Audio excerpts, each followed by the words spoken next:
evening. Welcome to the World Now at 4. I am Udwak Daniel. First, let's talk the headlines.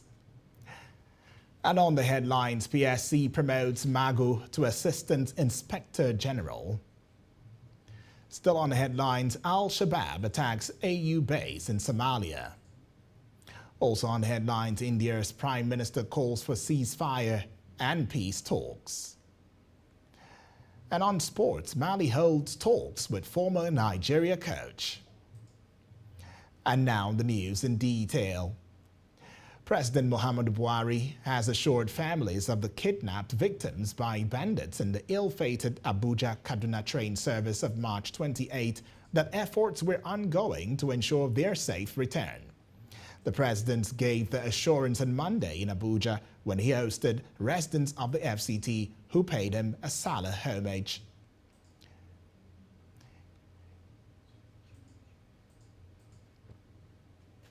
They are using civilians as human shield, thereby making it difficult to confront them directly. Bandits and terrorists are like professional soldiers, don't respect the rules of engagement. They don't care about killing their hostages if they come under attack. It is a delicate situation that requires wisdom, caution, and also patience.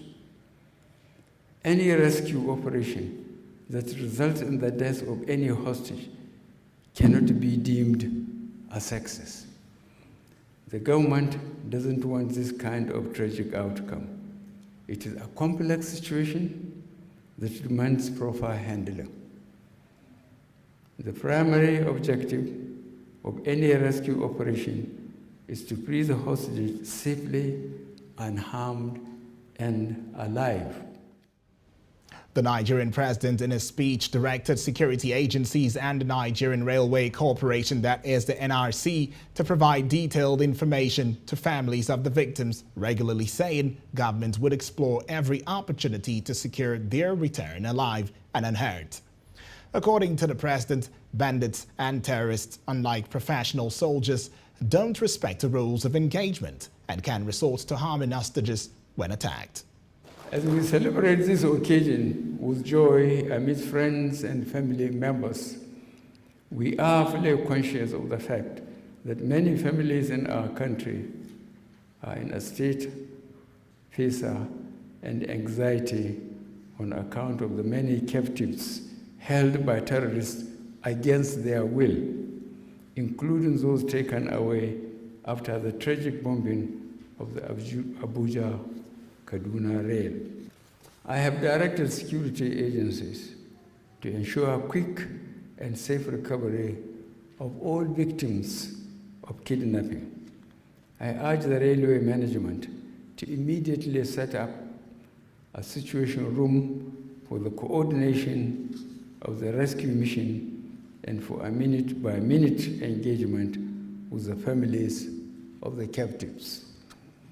This should ease their pain and anxiety as we push the military to finding a safe return to their families of all those victims.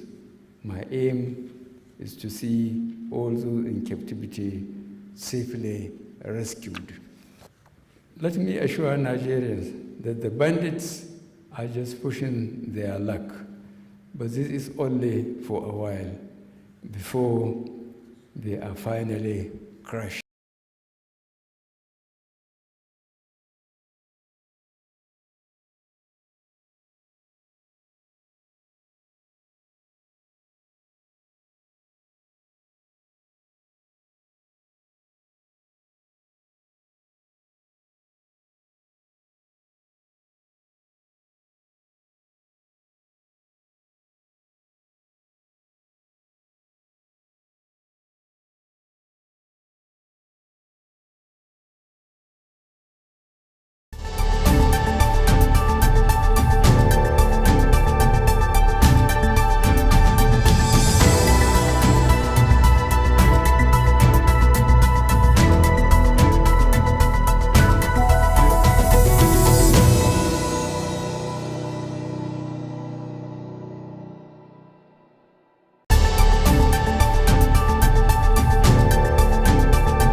President's reception of the Turkish president right there, Erdogan Tayyip, on this year's Eid al-Fitr celebrations.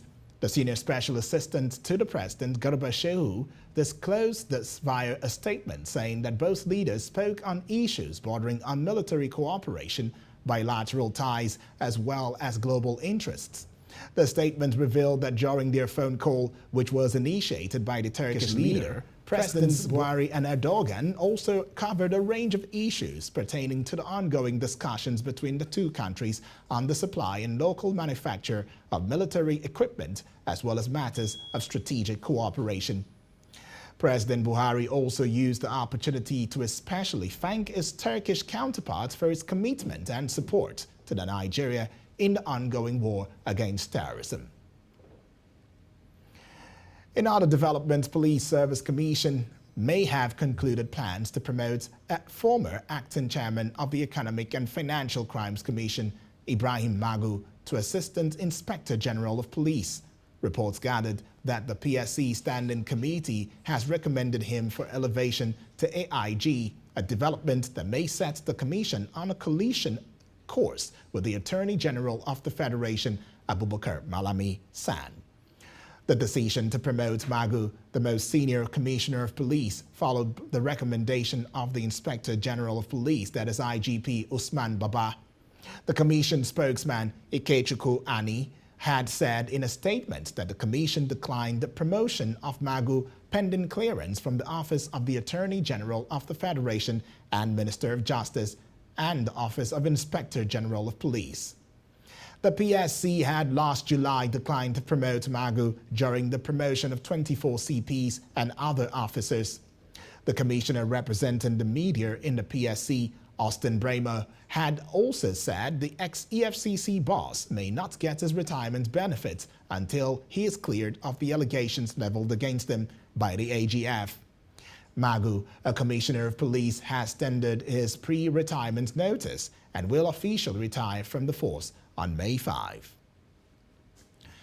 And now to matters concerning drug and enforcement. A National Drug Law Enforcement Agency, that is the NDLEA, has said that ongoing investigations of a billionaire drug baron, Chief Afam Malinson Ukatu, has led to the discovery of how the suspect imported into Nigeria in a single month, October 2019, 2 containers containing 1,284 cartons of hard drugs with market value of over 22 billion naira.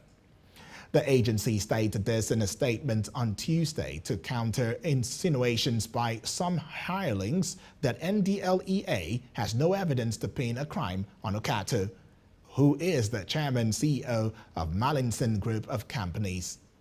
Recall that after months of surveillance, Ukatu was eventually arrested on board a flight to Abuja at the MM2 terminal of Lagos Airport, Ikeja, on Wednesday, 13th April. The agency said while investigating the 3 billion naira hard drug saga between Ukatu and the Abba Kyari's IRT team, its operatives have unearthed more evidence establishing how Ukatu has been importing large quantities of tramadol far above the approved threshold allowed into the country. In one instance, Ukatu, through its group of companies, imported into the country 2 container loads of 5 different brands of illicit drugs in October 2019 through the Apapa ports in Lagos. All the evidence so far gathered showed that the imported tramadol brands were far above the threshold permitted to be imported into Nigeria. When we return, news from other parts of Africa. Stay with us.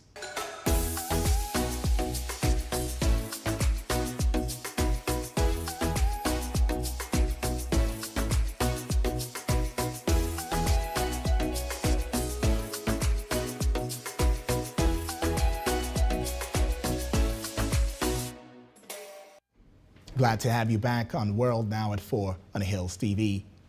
Radical Islamist Shabab militants have killed several people in an attack on a military base of the African Union Peacekeeping Force in Somalia on Tuesday. A local military commander and witnesses alleged. The pre-dawn attack targeted a base housing Burundian ATMIS soldiers near the village of Sale Baraf, 160 kilometers northeast of Mogadishu, the sources said. The Al-Qaeda-linked Shabab, who have waged an insurgency against the Somali state for more than a decade, claimed responsibility for the attack in a statement. No comment was immediately available for the African Transitional Mission in Somalia, that is the ATMIS ATMIS.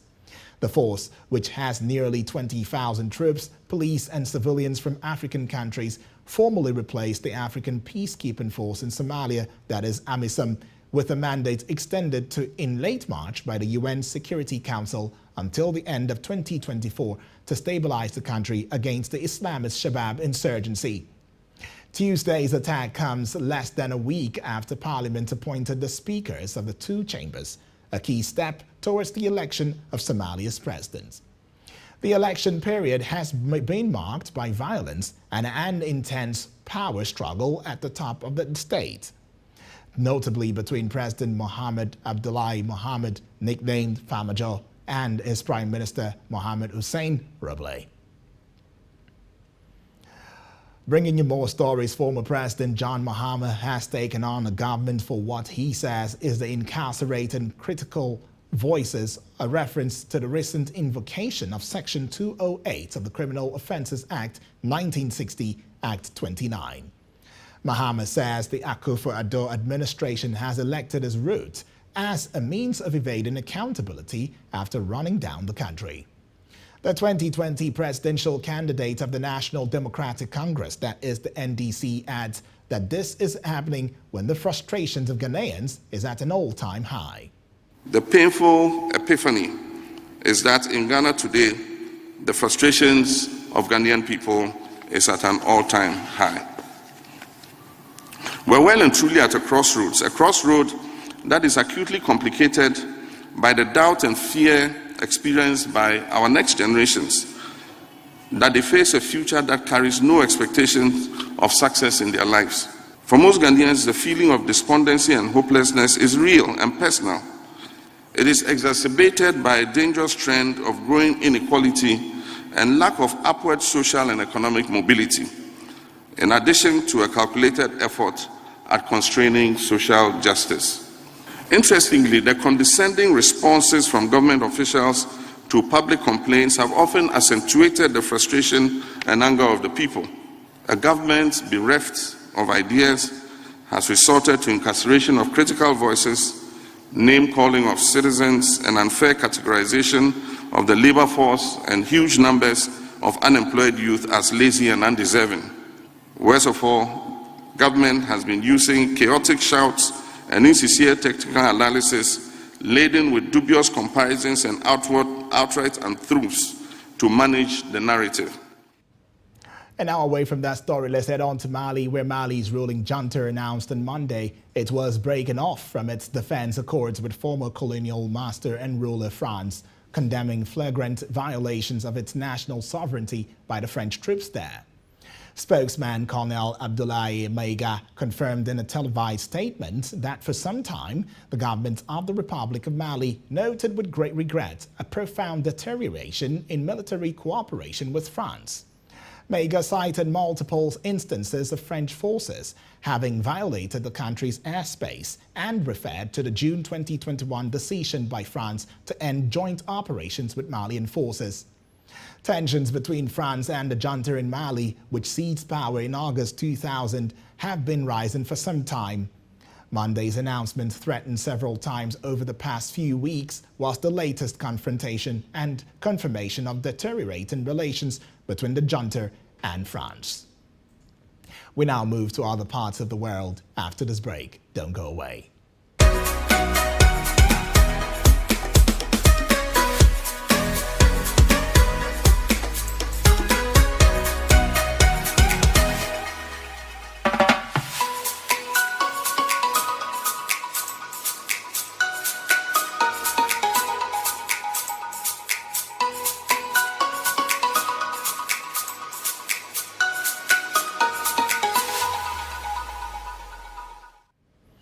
It is the world now at 4 on Hills TV. Thank you for staying tuned. Israeli Foreign Minister Yair Lapid has slammed his Russian counterpart Sergei Lavrov for alleging Adolf Hitler may have had Jewish blood and summoned Moscow's ambassador for clarifications. Since Russia's invasion of Ukraine on February 24, Israel has sought to keep a delicate balance between the two sides, but remarks by Lavrov to an Italian channel sparked anger in Israel. Moscow has previously said it wants to demilitarize and denazify Ukraine. Lapid condemned the remarks as an unforgivable and outrageous statement, as well as a terrible historical error in a statement from the foreign minister. Prime Minister Naftali Bennett also denounced Lavrov's lies that he said effectively accused the Jews themselves of the most awful crimes in history perpetrated against themselves. And now going to India, Indian Prime Minister Narendra Modi is asking for a ceasefire in Ukraine and is urging Kiev and Moscow to engage in peace talks. Modi, currently on a visit to Copenhagen to meet his Danish counterpart, says India wants an immediate ceasefire in Ukraine and for the adoption of dialogue and diplomacy to resolve the problem. India has been criticized for its neutral stance on the conflict. Footage is emerging of the first evacuees from the Azovstal steelworks arriving in Zaporizhzhia after spending more than 60 days underneath the besieged Mariupol plant.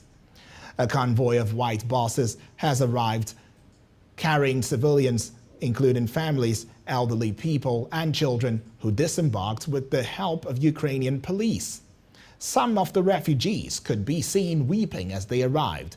An elderly man was helped from one bus into a wheelchair by Red Cross workers who, along with UN humanitarian aid workers, are assisting civilians. Earlier reports showed that about 156 evacuees arrived, many of them women and children, after they were rescued on Sunday. The International Committee of the Red Cross, also involved in the Safe Passage operation, also confirmed people from the Mariupol plant area had reached Zaporizhzhia on Tuesday. Among them were some wounded, it said in a statement. And now let's go on the short break. When we come back, it will be more on The World Now at 4, Talking Business. Coming right up. Stay with us.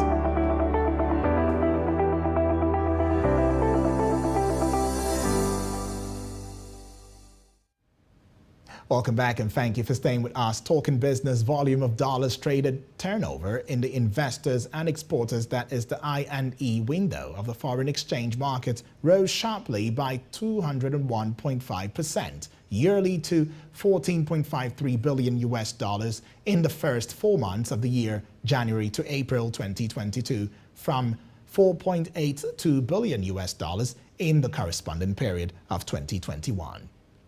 According to data analysis on monthly turnover from FMDQ, the $14.53 billion traded in the 4 months of 2022 comprises $3.22 billion in January, $2.13 billion in February, $6.55 billion in March, and $2.63 billion in April. The highest turnover of $6.55 billion in March represented a 336.6% yearly increase when compared to $1.5 billion traded in March 2021. Meanwhile, the Naira appreciated by 16 kobo during the period as the indicative exchange rate of the window rose to 419 Naira per dollar on April 29 from 435 Naira per dollar on December 31st. However, the Naira depreciated by 5 Naira in the parallel market. Analysis of data from parallel markets traders showed that the indicative exchange rate rose to 585 Naira per dollar on April 29, 2022 from 580 Naira per dollar on December 31, 2021. And now let's get to South Korea and have you know that South Korea's consumer price is rise at fastest pace since 2008.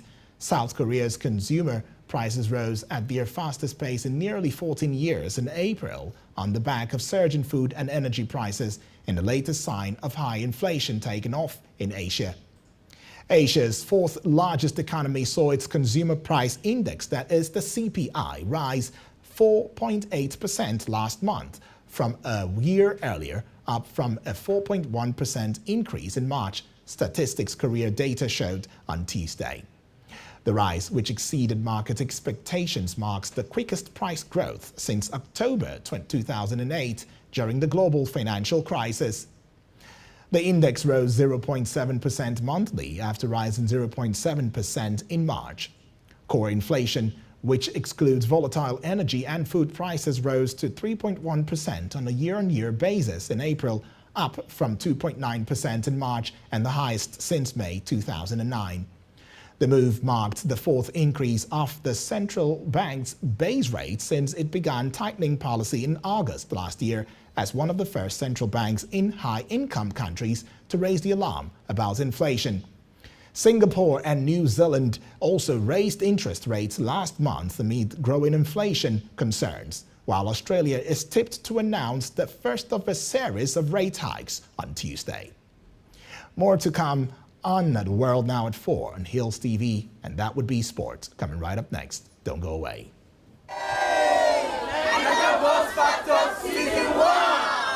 It happened last year when we had 7 finalists vying for the grand prize, M Grand 7 2021 model worth 11.5 million naira. For the winner, season 1, Niger Boss Factor, John Ibachole! This year, it is even bigger and better. My name is Joel Idadile, the winner of Niger Boss Factor Season 1. Those of you that didn't enroll, I'm sorry, you have missed out big time. You scammed yourself. You think they were trying to scam you. Register for the Niger Boss Factor Season 2 with the sum of 5,500 naira payable to GT Bank account number 0561 094 161. Send payment proof to WhatsApp portal number 0901 625 2525. Go to www.bossfm.ng to complete your registration. Call 0808 237 0000 or 0811 584 1550.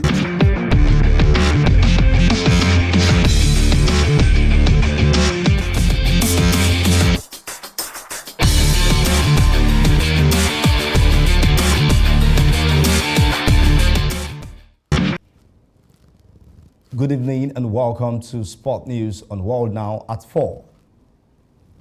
I am Richard Badung. On sport, Nigerian sprinter Favour Ofili ran a blistering 10.93 seconds in the women's 100 meter on Saturday at the LSU Invitational at the Benny Moore Track Stadium, Louisiana State University in Baton Rouge, Los Angeles, to win the event and move up to number 8 on the all-time collegiate list. Ofili, 19, who set a new Nigerian national record in the 200 meter earlier this year, was running the 100 meter for the second straight meet.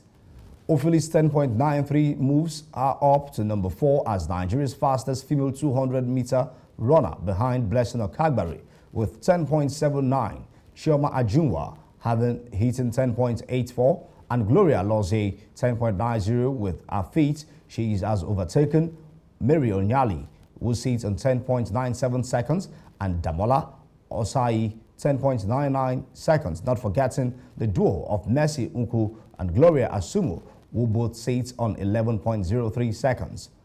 Also, she is now the number 5 in Africa, 5th fastest woman in LSU history, 8th position in collegiate history, and the time ranks as the 4th fastest wind legal time in the world this season. Now to football, where former Nigerian coach Gene Raw has confirmed he has held talks with Mali about their vacant managerial role. Mali's Football Federation is looking to fill the void created by the sacking of Mohamed Magusuba following the team's round of 16 exit at this year's Africa Cup of Nations and March 2022 World Cup playoff defeat. Mali Football Federation hierarchy are impressed by Raw's work across the continent, especially coach of Nigeria, from whom he is seeking $1 million compensation for unfair dismissal. Raw, who has previously managed Niger, Gabon and Burkina Faso, was dismissed by Nigeria in December, just 4 weeks before the Nations Cup in Cameroon. The 68-year-old remains high on Mali's list of potential candidates to replace Magasuba, but he is not the only name being considered. Away from Ross Martin now to Manchester City, where Manchester City midfielder Kevin De Bruyne has said winning the Champions League would change how people view Manchester City. City have not won the competition despite more than £1 billion and despite spending more than £1 billion and lifting 16 trophies since the 2008 takeover by the Abu Dhabi United Group. Pep Guardiola's side have a 4-3 lead against Real Madrid heading into the semi-final second leg on Wednesday following their defeat by Chelsea last year. City would make their second successive final if they get past the Spanish champions, who are looking out for a 14th record title. Manager Guardiola has previously said he needs to win the competition with City, otherwise his time at the club will be judged as a failure. In another encounter, Villarreal will take on Liverpool tonight by 8 p.m. in Spain in a second leg semi-final encounter after suffering a 2-0 defeat at Anfield in the first leg. Still in England, France defender Raphael Varane has said Manchester United's form will improve next season following a disappointing 2021-2022 season. The Red Devils are currently 6th in the Premier League standing and set to miss out on the UEFA Champions League qualification. Varane suffered a Champions League last 16 defeat by Ten Hag's Ajax in March 2019 while playing for Real Madrid, and believes the Dutchman is the right man for the job. The 29-year-old also believes that out of expensively assembled squad will be the priority for Ten Hag. Injury has restricted Varane's appearance since his €34 million arrival from the Bernabeu last summer. He has played in only 28 of United's 47 games this season. And that's the sport news on World Now at 4. I'm Richard Badung. Over to Udwak for the rest of the news.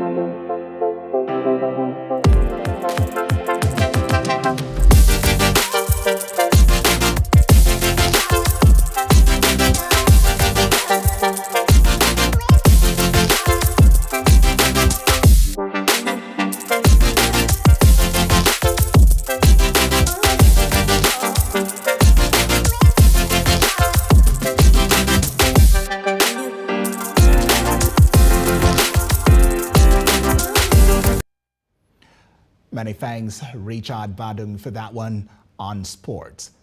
Let's have more stories on the World Now at 4.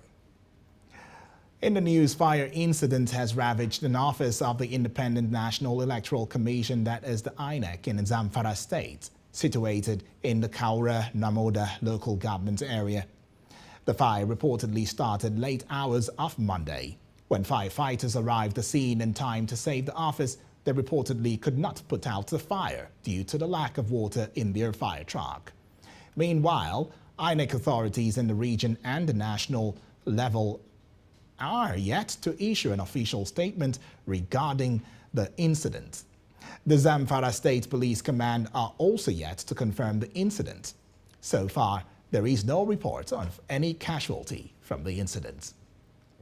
And that's the World Now at 4. But before we call it a wrap, let us quickly look at the headlines again.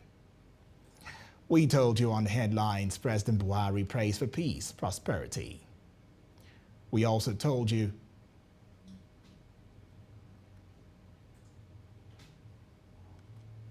I beg your pardon. We told you PSC promotes Magu to Assistant Inspector General. We also told you Al-Shabaab attacks AU base in Somalia.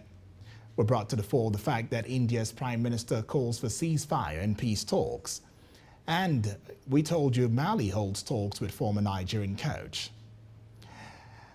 And that's the world now at 4. Remember to visit us on Facebook at Hills TV, Instagram at Hills TV. Our YouTube channel is at Hills TV. I am Uduak Daniel. Thank you for watching.